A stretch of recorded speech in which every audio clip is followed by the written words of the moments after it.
Yeah, buddy. Yeah, we're back in the building. Let's get it. We're back, sunny in baby. here today. Yeah, what is it? I mean, it's Friday. It's Another beautiful Friday. This is the best day to do podcast because you're like, okay, week's over. Today, by the way, this week was crazy. Yeah, this was wild. And I just feel like finally we're getting into some relaxation. I mean, this is by far the most fun part of our day, I'd say. Because, I mean, out there, we're just... You talk to us. We're getting beaten and battered sometimes. So yes. This is where we come to get our Zen time. So thankful for all you guys coming back here to support, view, and listen. As always, link in the bottom of the video here, ideliverthat.com / podcast. Thanks, T. Appreciate that. Yes, no problem. /podcast. Leave your name, comments, questions you want to see answered. If you'd like to join us on the podcast, we'll reach out to you guys whenever we possibly can. Answer those questions also as soon as we possibly can. Like, share, subscribe to the video. Leave comments if you're watching us on YouTube. We'd love to respond to you guys as soon as we physically possibly can. But today we have an interview with Christopher. Chrissy P. Can you say his last name? I don't know. We might have to bleep that out. We might bleep that. Have to bleep that out. Yeah. I don't know. It's just, it's force of habit. And also with Dan, who is what he referred to as the human resources person. Dan the man. But I don't really refer to him as a human resources person, but that's what he refers to himself as. So that's what we'll call him. And it's going to be a good one. Yeah. So stay tuned. Yeah. I mean, to wrap it up. So we got the interview with Chris. We got another Meet the Team segment. Yes, meet the team. You know what? I've been telling drivers about this too, and I hope you guys are listening. They are super excited to put a face to a name, just like we said in the first one. Right, yeah. They're so excited. And Dan is a pretty good guy. He's got some dad jokes, so be ready. Yeah, another Hoffman brother coming at you guys. Let's get into the interview with Chris. All right, let's do it. All right, we're back with our man down in Tampa, Florida. We got Chris P in the building. Chris, how we doing, man? Doing good. Hey, man, we really appreciate you coming on today and taking your time out to shoot the shit with us, go back and forth, and we can maybe spit some numbers out to you and get some good info out. Yeah, it's been a long relationship, so I appreciate you coming on. I appreciate it too. Been the finest part of the family. Yeah.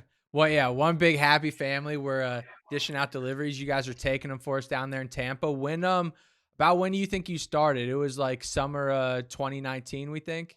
Yeah, 2019. Okay, yeah, that sounds about right. And I know, Tristan, you got some numbers here. Yeah. You want to, Chris, I don't know. Do you have any relative number about how many deliveries you've taken with us at all? I think I average between about 700 to 800 a year. Yeah, that sounds about pretty accurate. Yeah, that's not bad. Yeah, that's pretty on par. Yeah, but we actually have your numbers. We're gonna let the people know. Get Tristan, run those numbers down for him. Maybe you'll be a little bit surprised about how much you've done for us and for you. All right, and for the listeners, just so you know, Chris is one of our top tier drivers, and he has delivered just under $450,000 worth of food from 2020 to 2021. Over 1,900 deliveries taken from August of 2019 until November of 2021. So definitely some really good numbers, one of the top tier, and we appreciate it. But let's get into this interview to learn a little bit more about somebody who's a top tier driver. Yeah, for sure. Let's do it. Chris, from your end, what propelled you into the gig economy? What were you doing before this, and what was the catalyst that pushed you down this direction? Well, I've had about 15 years of restaurant management experience. Prior to that, worked in the grocery store industry. Was a store director at Albertsons for many years. I turned into the gig industry. I tried Postmates a little bit. I found DeliverThat, and I like that because it's really all morning. If you go into the evening, that's just that's all of a benefit. But the best part about it is that 6 o'clock and you're usually done by noon, and then you're free. Your flexibility. You don't have somebody tying down, somebody calling out. You don't have to worry about covering a shift. It just gives you, same. I make the same amount of money, so and then less work. You said you started out with Postmates. Did you ever do any other apps previously? How'd you feel about your time with the other applications, other delivery services? It's more, you don't get the support you do if something's wrong. Restaurants delay, close down restaurant, and you still got an order going out of it. You just it's all you barely get somebody, or it takes too long to get it, and you just sit there. So I mean, our support is hands down probably the best that I know out there. So Well, that makes a big difference. yeah. So that's how I look at it. Definitely appreciate you saying that. Yeah, for sure. We really do appreciate that. So when it comes to delivery though on any platform, what is it that you initially look for in that delivery to make it something maybe worth your time or something that you want to deliver? See, I can't speak for other markets, but I know our market here, we're so wide out from Tampa to St. Pete, Hmm. to Brandon, Wesley Chapel area. So we get long mileage runs. So I look for that plus 10, anything Oh plus yeah, 10. the So extra that, mileage commission, baby. especially with the new pay scale, that plus 10, when you get over that 10 is where you start making your money back, and making, better money. Tip pool's a lot higher now. When I started, it used to be about $9. Um, I mean, I just did it last pay summary. It was $20, over $20. So, I Yeah. mean, anytime you can make $35 in 30 minutes, That's a good pay. it's Yeah, hands for down. sure. Yeah, I would definitely agree. That's a great value of your own time, and especially the effort like you put in. You understand that what Deliver That's pay scale is at, so you know that the benefits you're going to get taking a longer mileage delivery. That's just a great little input to have from a veteran driver. Like do your due diligence on the delivery. What pays the best on this platform? What doesn't pay great, and then go from there. Right. So I think that's great information to hear. Yeah. Yeah, definitely. I mean, I take ones that I don't make any money, or don't make a lot, but I mean, it all balances out in the end. Definitely. The small Since pandemic, the smaller orders, I'll take a $90 order, 12 miles, and make the same amount of money, and take a $500 order, make go 3 miles. So it Yeah, for just sure. it kind of hand washes the other with that. That we adjusted, towards the pandemic to help other restaurants. Years ago, we would never go to Subway, Checkers. Now we're going to smaller restaurants, fast food, Steak and Shake. We go to a lot out in this market now. Yep. Hmm. We've opened up a lot. Everybody's delivering, so I mean I took more this year than any year yet, Yeah, I and wish we're post we should pandemic. have got the So year by year breakdown. Yeah. Right.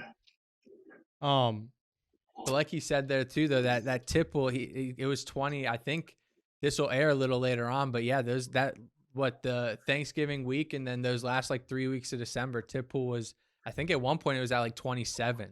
yeah, So 28. so the lowest payout on any delivery for us realistically was like $34, and that's literally the lowest of the low, like the minimum tip pool Yeah. and minimum delivery based commission. So, like you said, it's just valuing your time and understanding how to utilize it in ways that make sense to you, and making sure you do your due diligence in that process. And Chris, let me ask you a question. Just something that I'm interested in. What makes you be a very active independent contractor rather than maybe working a 9 to 5 job? Like, what makes you choose this sort of work? That's a great question. I'm aggressive on the app. My app stays open 24 hours a day. It's on. I wake up in the middle of the night if a ping hits. I do it full time. Not a lot of drivers out there do it full time. I am full time in the Tampa market. If there's Hmm. something that needs to be done, I for sure going to scoop it up and take it. I'll take runs to go 40, 50 miles. It is what it is. We don't want a lot of cancels. We want orders. So I mean, I'm a true believer that take it all. And does it? Do you feel like it awards you any kind of like freedom in your day, right? Because like there's days where I know you personally. I mean, sometimes you go camping for a week or anything like that. Those are some things that you're not awarded. Maybe as a 9 to 5 employee. You know what I mean? You can pretty much leave whenever you want.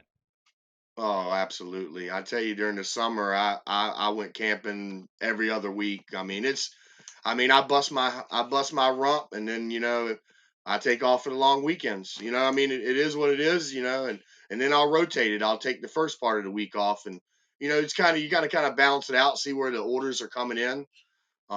We do a lot of Zoes in this market, so we definitely, we cater to them. I try to make sure that they're covered, because that's a contract order, orders. But everybody, it's great. I mean, I can take a vacation anytime.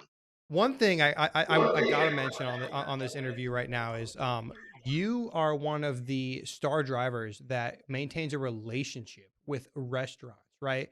You know the managers, you know the employees, you know when the deliveries are coming. What do you have to say for maybe new coming drivers or drivers who are still being established about maintaining relationships with restaurants? Don't come in there looking like a Postmate driver. You got to come in there ready to Shots go, fired. knowing what you're looking for. Um, you know, don't be afraid to ask for utensils, plates. Double check the order. Don't be afraid to ask for the easy cater slips. Double check. Um, Yesterday we had an issue at Macaroni Grill. They gave us a little small salad and was going to charge this customer $33, and we're going to somebody's house. That ain't gonna happen. You know what I mean? Right. Because I'm not going to get chewed out for them, and then in the long run, they're still going to get a bad rating. But we're the last person that sees that product before it goes to that guest. And if it's not right, they don't know we don't work. We work for who or whoever we work for. All they're worried about is that food being delivered and they paid for it. So it's just, if you know what you got going on, you're professional when you walk in the building. Don't and don't be afraid to just a lot of Ubers. You just giving a number. Know who you are, know who you're talking to. So it makes a big difference. I mean, I have probably 10 managers' numbers. I mean, I've been around a long time. I know who to go to when I can call. Hey, I'm gonna slide this order in, and they don't have a problem with it because they know it's gonna get there on time.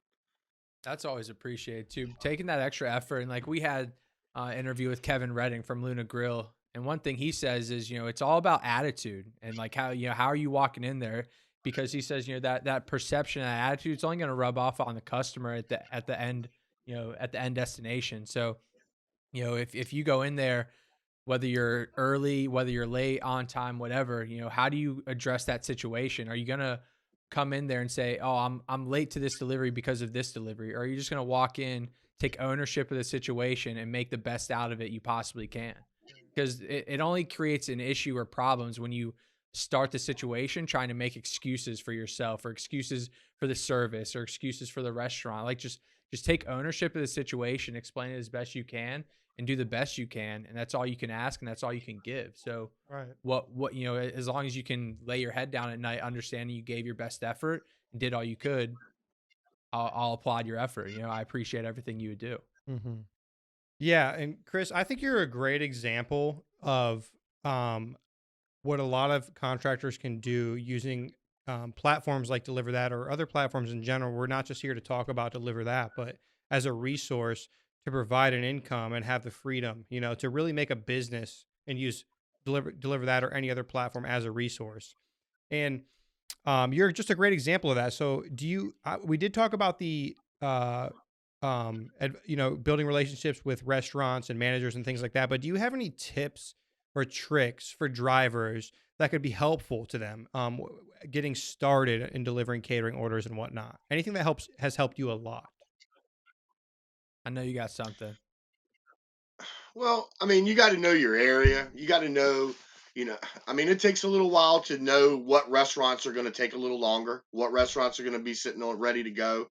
That makes a big difference. You got to know where you got to go. I've been into probably some places 100 times. I know exactly where to go. I mean, you can't just sit there and wait for the next person. These doctors' offices, they're ready for their food. They're happy. We're probably the most liked people when we walk in the building because it's Yeah. free food to them. They're not buying it. 9 times out of 10, it's a rep that's buying their food and they're just hungry. We're and just just got to be ready to go. Drop the pans, put some tongs, open them up, ready to go. You just got to there's no and go to the next stop. Right. That's very big. Can't be afraid to ask the restaurant for stuff. If you don't have tongs, you don't have plates. You got to ask them because they're human just like we are. They make mistakes, they forget For stuff, sure. especially if they're they got tickets down the line and they're getting their heinies beat. It's on. You're the help for them. Right.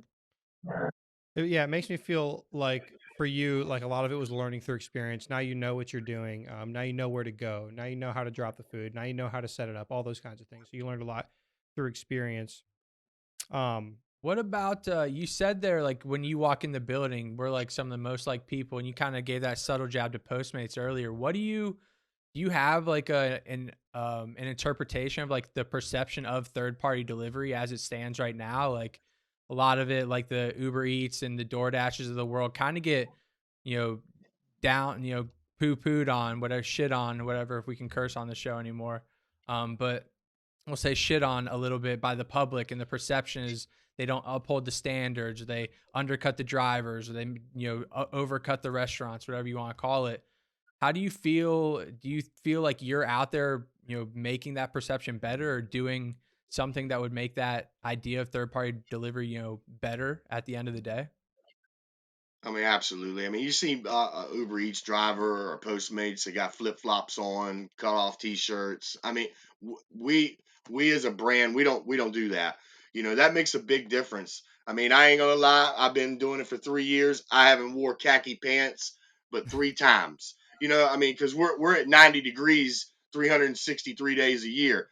So we, but I don't have Holley shorts. I mean, I have khaki shorts, and I have a belt on, shirt tucked in, hat on, ready to roll, but the perception of us going in and looking like that versus somebody with flip flops and or sandals or gym shorts, I mean, we as a brand, I think we hold up top notch versus other platforms, and I've had food delivered, so I know what it looks like. I don't think For we get sure. a bad rep with that. I don't think we have a problem with that at all. I think they like us. I think a lot of restaurant partners like us, because there's no BS to it. We come in, get it done, um, and that's what it is. That's what it's about. Yeah, that's a great. I like how you ended that. That's a great way to put it. mhm.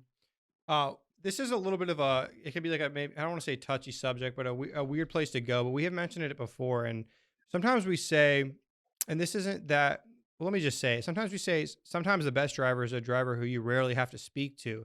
And it's not that we're not here to assist drivers who have issues. It's not that we don't want to talk to them or anything like that. But you're one of those drivers who gets the job done. We talk to you when it's absolutely necessary, but you pretty much just get it done by yourself. And Oh the, yeah. the only reason I bring that up is not because we don't want to be there to assist drivers, especially new drivers who are learning. But what do you think it is that you have learned through your experience that makes you not have to call the hotline every single delivery to try to Yeah. figure something out? How do you figure the problems that you face out on a delivery on your own? Another good one. Google. Google. Google. That's a Shout fact. shout out That's a Google. fact. Shout out Google. I mean, Google for I your ain't gonna answer. lie. I mean, you got to Google that doctor's office, or you got to Google that doctor's name, or you got to Google that and look at that street view, because not every time, our app is in the high 90s of location, but sometimes it puts us in the wrong place. Yeah, for sure. But Google. I mean, I tell you what, I've sat there and waited on y'all to call, but I mean, y'all are busy. But as soon as you Google the name, guess what? The doctor's office is suite numbers right in the Google all day. I mean, what do you That's say? and the thing is, man, like not to make this another situation, but that's literally all we do on our end, right? A You lot of text us times. over the order ID, we pull up the order information, we check the instructions. It says Dr. Jones, MD. We put in the address with Dr. Jones, MD, and it says Suite 110. We're like, Suite 110. But to be clear, that's not our only job. Yeah, I mean, it's a large portion of it though, a very large portion of it, and that's being very polite about it. So, I mean, but you're right. I mean, it really is like what kind of research are you going to put into it, and just becoming a better problem solver and understanding, which I'm sure also with you being such a veteran driver at this point, I don't like however long you've been in Tampa specifically, these streets and these customers. Like it's probably to the point where through EasyCater, especially, that you see customers' names pop up and you pull up to the building and you're like, oh, I already know who this is. I could just call them directly. I can text them. Yeah, I'm sure you have a million examples of those. Oh, absolutely. And I'm gonna tell you, for an example, we do a one with Easy Cater, and I've been doing him about 3 years now, and uh as soon as he came in, I popped in there, and he was like, "Man," I said, I tell you," he was like, "Y'all are always on right. Y'all always got everything right for me. You make me look good. Because that's what we're there for. We make Right. the drug reps. They're selling their product. We're selling our product." Exactly. One of our questions for you, which you kind of ruined in the beginning, was how do you prioritize one platform over another platform? And I can't really ask that question now, but I do still have a question relating to that. Why is DeliverThat the platform that you solely do?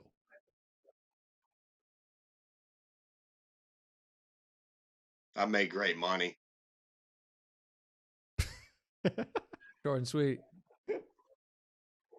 All right, man. No, I would follow. I like that you said that because I've been brewing on this question in my head, and that actually leads right into it. That being said, do you have a goal? Like, how do you, like Aaron, I think talked about in our founders interview, work backwards from your goal? So like, you have to take 200 deliveries in a month to make your desired income or whatever you want to call it. Like we talked about, you have to be able to afford your own life and make your own habits and everything worthwhile. So you can go on those camping trips and you can leave and just visit family for a week or whatever, what have you.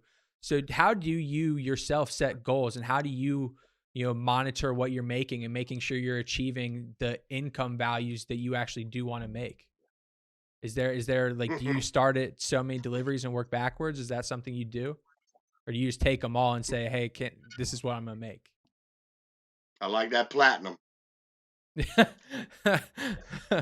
Flash delivering more bonus right here. We'll get that.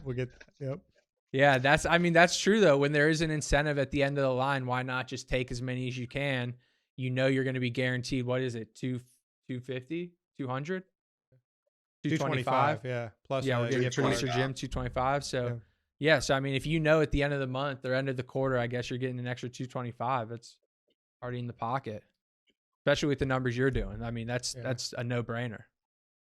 Well, it's not really the 225 as much as that goal of the amount of orders per quarter. So I look at that. So I'm averaging $700-800 a week if I maintain the goal of of getting platinum.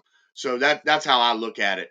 I mean, I had a slower month, last couple months because I took some vacations, little extra ones, but this was the first time I didn't hit platinum. Mm-hmm. So, I mean, it is what it is. So I know at the end of this month, I mean, I was struggling a little bit because I made less money. Yeah, we'll never forget that you didn't hit platinum. I can't believe you did that. No, I'm just kidding. No, but so I want to touch on one more thing here before we close this podcast up. You obviously have family and stuff that also deliver. So you were first, obviously. How come you brought other people on that and whatnot to join the DeliverThat platform? I tell you what, Nicholas rode around with me for, shoot, I'd say probably 2 months. I had him working, like a dog, pulling, He pulling wasn't him, getting paid. pulling, not paid. Uh-uh. But I tell you what, crazy thing about it was one day we were so swamped on the Bring app. He had been riding around with me for 2 months. That's when we had Lisa. And I called up dispatch. I said, hey, y'all got a lot of orders. I got somebody ready to go. I mean, they put him on board right then, and he delivered the same day. Yeah. Yeah. Yeah. So Yeah, now you we both are some of our best, I want to say best, but some of our most active drivers, I should say, and awesome drivers in the metro now. So yeah, we really do appreciate you guys. Obviously, that's why we brought you on this podcast, because you've stood out on the both of you. So give kudos to Nicholas too. Good man. Oh yeah, he's listening. He's creeping over here in the background. Oh, is he? Hey, what's up, Nick? Hey, what's up, Nick? Love you, bro. Come on, Nick. You can hop in the camera. That's fine. Oh, you can pop in. Bring the dog. Yeah. Yeah, we He's can got get a a blue shot of you polo guys. on. Yeah, bring him in there if Come you on, want. Nick, We can get say in hi to here. everyone. Don't be shy. Oh, that ain't Nick. That's a dog. Oh, there we go. What's up, Nick? What's up, Nick? Both got the DT shirts on. Both got Hey, the there's our DT two shirts on. star Tampa drivers right there. Let's go. Let's One shot.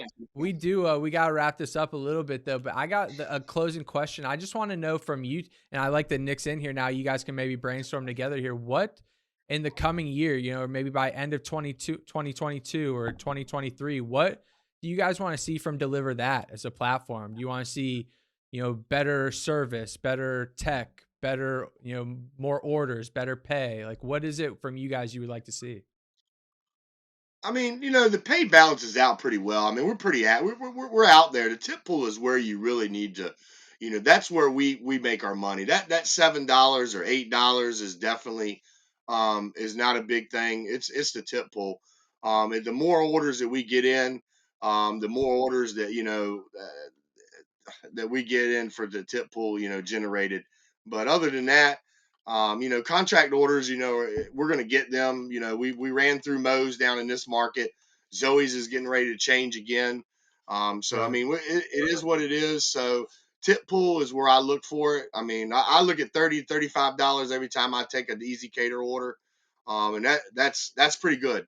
I mean, nothing takes longer than 30 minutes. So if it takes you longer than 30 minutes, you probably need to go drive for another platform because that's not Clip where it. we're putting out. Clip it. That's a new YouTube short right there. Clip it. Oh man, All right. that was good. For That was me, a great final I'd love quote. to see No, go ahead, Nick. Go Nick, ahead, what do you Nick. guys We say? wanna hear Sorry, it. we couldn't hear you. He's the king of distance, but I'd love to see bigger orders. I'm a fan of taking $2,000 orders. It's always impressive, and the guests are extra appreciative. So I always get those large order adjustments too. Those are the guarantee. Yeah. All right. Well, let's wrap it up.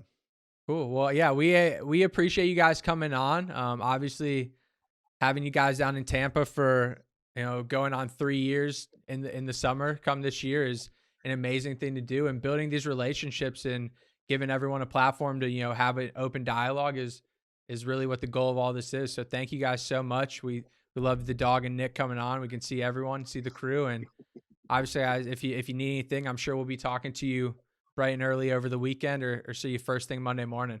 Yeah.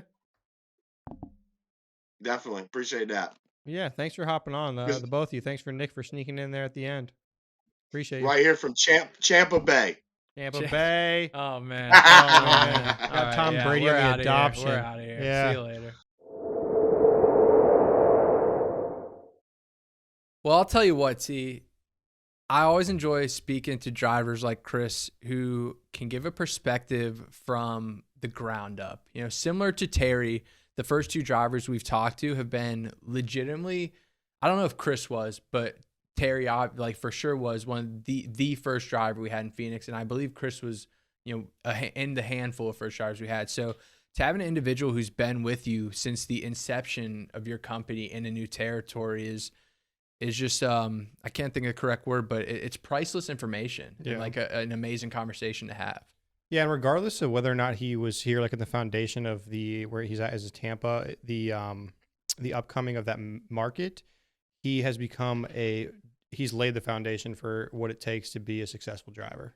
Right. Yeah, and on his own, right? So Chris delivers daily, and he delivers large scale deliveries, tons of deliveries. And he has relationship with the restaurants, For sure, all those kinds of things.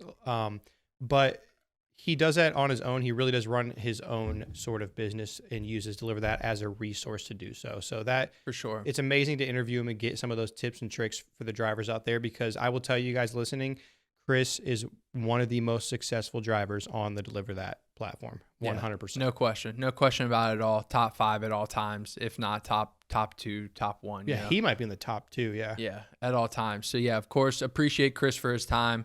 Hope you guys enjoyed that interview. And now it's time to get into the Meet the Team segment. And I know with Santa Claus. Yeah, I mean, well, yeah. At this point in time, I think he undyed the beard, but yeah.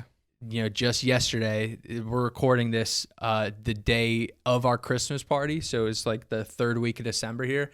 Yesterday, Dan had a fully dyed gray beard. It was beautiful. He actually looks a lot like Santa Claus, to be honest, if like in the face. Yeah. But he definitely has a lot of good information because he's been here for a long time. And I think you guys, he likes to talk, and he has good information. So I think you guys will enjoy the interview. Yeah, and he's a behind the scenes cat too. Yeah, You know what I no, mean? like a lot of drivers don't know. Yeah, like literally no one's probably ever. I mean, unless you've dealt with like a payment scenario or a newly onboarded situation, like you really have probably never heard of Dan or spoken to Dan. But he's literally been here longer than anyone at the company, other than like Aaron and John. So very, very good person to hear from, and I hope you guys enjoy the interview. Let's get to it. Let's get to it. Welcome back. Welcome back. We got our newest Meet the Team segment. Our newest, do you call yourself an employee? I don't even know what I'd refer to you as. We have Dan Hoffman in the building. Dan, thank you for joining us, sir. Thank you. Thank you. And I'm pondering that question, like, what do I call myself? I call myself fortunate, I guess. Okay. That's the best I got for you. I mean, the fortunate, that's a great answer. And we'll navigate down that path and why you feel that way a little bit more. For anyone who didn't notice, you all have seen the Founders episode. Aaron, our CEO, this is his much younger brother, Dan. He's obviously known Aaron, been around us for his entire life. So let's start it off there and walk it back a little bit. How did you get roped up in all this? Obviously, Aaron's down at school. You're back at home, I assume. When did DeliverThat kind of come into your realm? First and foremost, I think you referred to me as younger, and that's true. I don't know if you've seen Benjamin Button, but I suffer from that same condition, so I'm actually aging in reverse. So I'll catch up to you all sooner as opposed to later. But to answer your question about how I got roped into this, it was actually a very smooth kind of process. Aaron and John were coming home from OU. They had just graduated, and I was aware of kind of what they were doing with campus delivery. Worked in the restaurant industry for a good chunk of my adult life and come disillusioned with it. So we had a conversation. My older brother, Andy, arranged for. We had a conversation at this restaurant that's not far from here. He kind of explained the vision. We talked about my experience in the industry, and we thought that there would be value on both sides there. So met John for the first time a couple days later, put in my 2 weeks. At the time, I was the bar manager at TGI Fridays in Green, which isn't far from here. And, from there, we just kind of figured it out. And we kind of stumbled into the catering aspect of it, Right. almost by accident. Yeah. And that's why, I came on board because it's something different. I was 34 at the time, and I had not ever really taken it. We just told him you're younger. You Yeah. can't reveal the age now. I Jesus. age backwards. Yeah, it's true. Okay. All right. Yeah. We'll play that. 27 now. Yeah. I mean, don't you guys understand the concept that I Nah, just made up? Whatever. But, well, But, so obviously you got roped, I don't want to say roped in, but you joined and you as a part of the team. And right now what you do, well, let's go over that before we go into maybe a little bit of the history. What are you doing right now here? To me, you're the guy I go to if I have issues, you get all the paperwork together, but like, what are you doing here at DT now? Just tell the people. Well, I mean, some people will refer to me as our HR person. Our company is actually too small to really demand a full-time position. Right. But yeah, I do try to coordinate some stuff when it comes to employee events, make sure paperwork is correct. We got to file that with the state and the government. It's good to do that correctly. But more of my time is spent on market analysis and looking at our structure within the office and ways in which it can become more streamlined and improved. So, when it comes time to see, like, hey, how are the teams performing? Is it obvious that we need another person? Where do we need them? What markets are underperforming? Why are they underperforming? What is Cody doing, who's in business development, when he comes to expansion? Is he expanding in areas that we don't have drivers? And is this going to create a headache for dispatch? How does that get coordinated with recruiting? So it's not like I do all of that, but I work with Christian and I work with Cody and Mitch on a smaller scale and Brittany to help where I can there, to try to get resources together for them so they don't have to take time out of their busy days to try to balance that. Okay. Yeah, I know on my end, like when you walk in your office, there's a lot of numbers written on that board, a lot of data crunching. Seems like a lot of times what you're doing. I know you work on our churn rate, stuff like that all the time, making sure our newly onboarded drivers are having a successful and a good time on the platform, making money and having a good time on the deliveries. So obviously I'm sure they all appreciate that. And then I'd imagine you probably coordinate our driver outreach a little bit too, making sure those newer drivers are the ones being reached out to, like what Sade and Hannah and Holley are all doing at the end of their days usually. Yeah, well, that's the execution part of that is on driver engagement. They sort of set that. up. But several months ago, conversations with Brittany saying we have all this information. It's readily available. If we balance what I have on my sheets, as long as what you have on the ready-to-go sheets, there's a lot of information, and we can use it effectively. Right. So that, Sade and Hannah are helping out with that, but it's not become a situation where they can't help with dispatch. They can't help with, or in Hannah's case, do her stuff in business development that she's obligated to do. Mm-hmm. And so it was great to work with Brittany and Holley a little bit about trying to form a structure there and watch it be executed out there very well, because our churn rate continues to go down. Drivers are engaged longer. People are making more money. Got that OPD up. Yeah. And that's what it's all about. Drivers got to make money. Right. Yeah. And they got to know that they're valued. And that's happening. So I know we're kind of working backwards here, just like your aging disease, but It's not a disease. well, okay, It's a privilege. It would be a baby exactly. soon. So, but I wanted to go into a little bit. Obviously, you're in this role now, and it's developed over time. But in the beginning, this was not your role, right? We talked to Darian a little bit in the last episode, the last Meet the Team episode. He we're talking about how he took deliveries from here to Columbus, here to Pittsburgh. Now you were involved in that early on, right? You were delivering, you were recruiting, you're doing everything.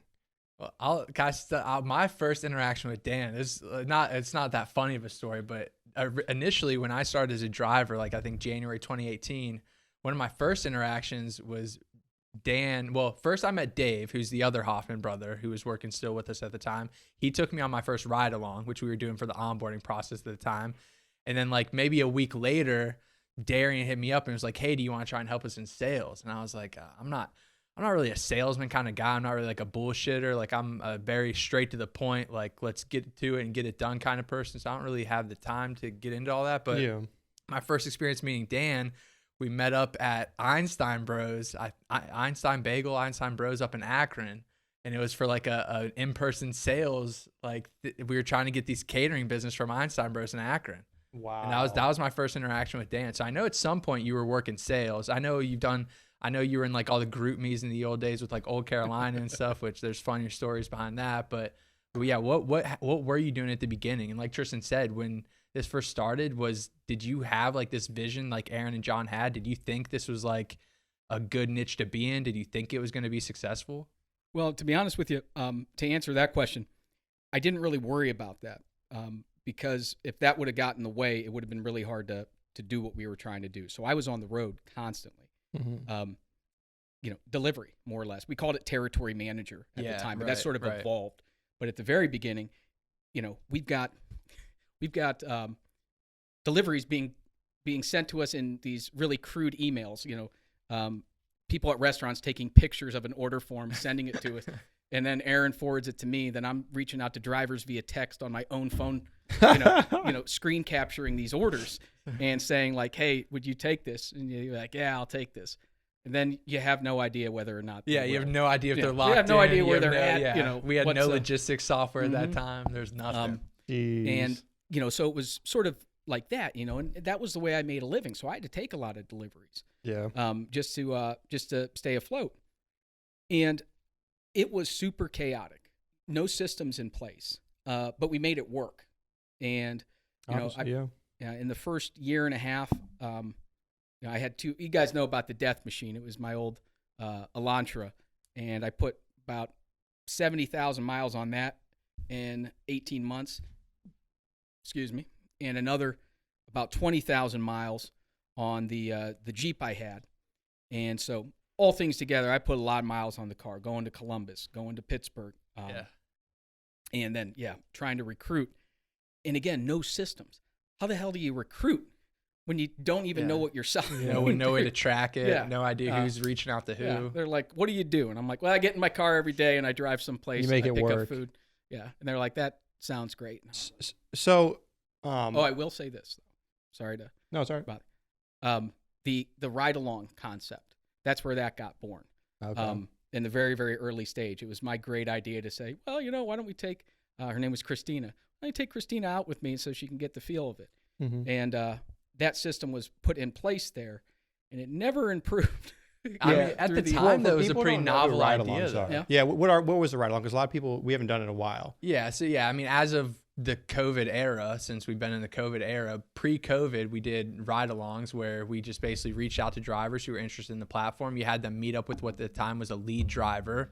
The lead drivers got paid a couple extra bucks to help out these new drivers or prospective drivers, show them the ropes, say, hey, here's what you wear, here's how the app works, here's how you pick up the delivery, here's how you interact with the restaurant, here's how you interact with the customer, here's how you set up, and then you go from there. And then basically from there, it was just, all right, now you're good. And then COVID obviously kind of shut that down. So we came up with more of a virtual way of doing things. But Dan, I want to end off this interview just for, you've been in here a while and you've worn many hats. You've done a lot of things. And I just want to hats, like I said. And you have a lot of real hats too. That's a true story. Everybody listening, way too many, way too many. Yeah. But do you have any advice for the drivers? Any tips, tricks, anything that you've learned in the years and years you've been here and all the things you've done? Well, tips for drivers: take ownership of what you do. When I say that, it's not necessarily about being accountable, but it's about look at the opportunity here and really own the resources that are available to you. Take a look at your routes. Take a look at what you can accomplish on a day-to-day basis and be realistic. Treat this like it is your business.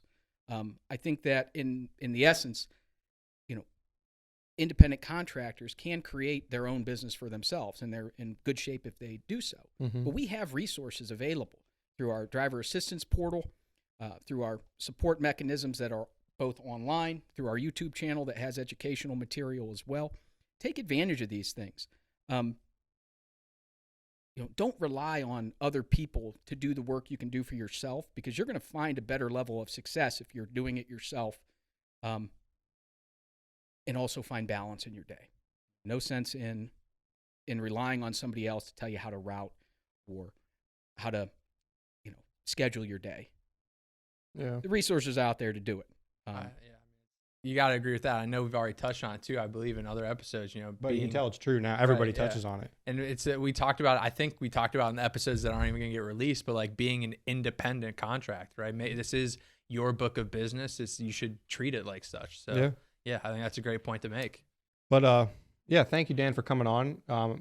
I think a lot of not all the drivers know about you, but now a lot of them will who listen to this episode, and we appreciate your time. Of course, yeah. And if you guys want to see the further episode on Dan, we'll have a full-length interview with Dan releasing shortly after, and we can check all that out. But yeah, again, Dan, thank you for joining us. And if you could, Dan, can you plug the link in the bottom of the YouTube page here? It's ideliverthat.com/podcast. I know you didn't know it, so I just told it to you now. So plug it, tell them to like, share, and subscribe, and let's get out of this episode. Plug it. What? ideliverthat.com/podcast. There we go. Tell them to go to it. Check it out. Subscribe, like, leave comments. Let us know how we're doing here. This is something Please do. That is newer, but it's something that we're passionate about. These folks are passionate about. They're putting together great content. So help them be able to put together even better content that means more to you. And do I get paid for this? We have structures built out. Can I get a out. Twix bar or something like that? I already gave you one. We'll hit up jerseys after this. I don't know. We'll figure it out. Fair enough. All right. All right, folks. Well, thank you for listening, and I hope you enjoyed. Of course. We'll catch you guys next week. Thank you.